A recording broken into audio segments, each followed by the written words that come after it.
ସତରେ ସତୀ ତୁମକୁ ପାଖରେ ପାଇଲା ପରେ ମୋତେ ଯେମିତି ଲାଗେ ସ୍ୱର୍ଗର ଚାନ୍ଦଟା ମୋ ହାତରେ ଖସି ପଡ଼େ। ଆଚ୍ଛା ଆଉ ସେ ଚାନ୍ଦକୁ ସାରା ଜୀବନ ମୋ ଛାତି ଭିତରେ ସାଇତିରେ ରହୁଛି।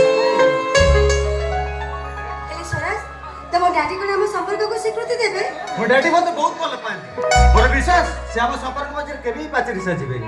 ମୁଁ କିନ୍ତୁ ସତ କହୁଛି ଆମ ମଧ୍ୟରେ ସେଟା ଦେଖା ଯଦି ଆମ ନା ସମ୍ପର୍କ ମୁଁ ଭିତରେ ଡାଉଟ୍ କିଛି ଝଗଡ଼ା ଉଠେ ନା ତାହେଲେ ତମକୁ ଛାଡ଼ି ମୁଁ ବଞ୍ଚି ପାରିବିନି। ଆଉ ଆଗେ ଜୀବନ ଯଜ୍ଞରେ ମୁଁ ଆତ୍ମାହୁତି ଦେବି। ସତୀ ସ୍ୱରାଜ ତୁମର ସାତ ଜନ୍ମ ନୁହେଁ, ଜନ୍ମ ଜନ୍ମ ହିଁ ତୁମ ରହି ରହିଥିବ। ଏ ସ୍ୱାତୀ ସ୍ୱରାଜ ପ୍ରେମ କାହାଣୀ ଯୁଗ ଯୁଗକୁ ଅମର ହୋଇ ରହିବ। ତମେ ସତ କହୁଛ? ଅଧା ରାସ୍ତାରେ ମୁଁ ହାତ ଛାଡ଼ି ଚାଲିଯିବନି ତ? ନା କେବେ ବି ନୁହେଁ। ସ୍ୱରାଜ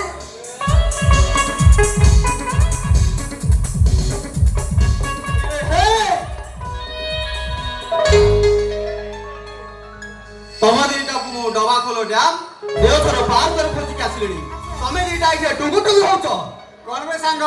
ବାହାଘର ପୂର୍ବରୁ ଚଉଠି ସାରିଦବୁ ନା କଣ? ବେ ସାଙ୍ଗ କିଛି ହେଇନି ତ?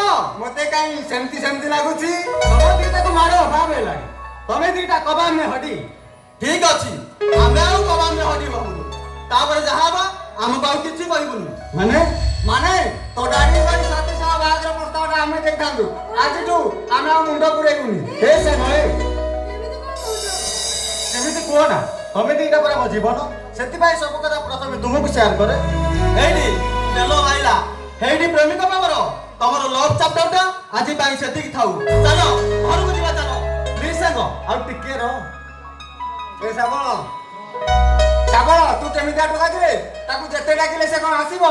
ଏଇଟା ବା ତା କହୁଥିଲି କାଇଁ? ଚାଲ ଆମେ ଯିବା ସେ ଆସିବ। ଠିକ ଅଛି ଆମେ ବନ୍ୟା ଦୋକାନଟି ଅପେକ୍ଷା କରୁଛୁ। ତୁ ତ କାମ ସାରି ଆସିବୁ।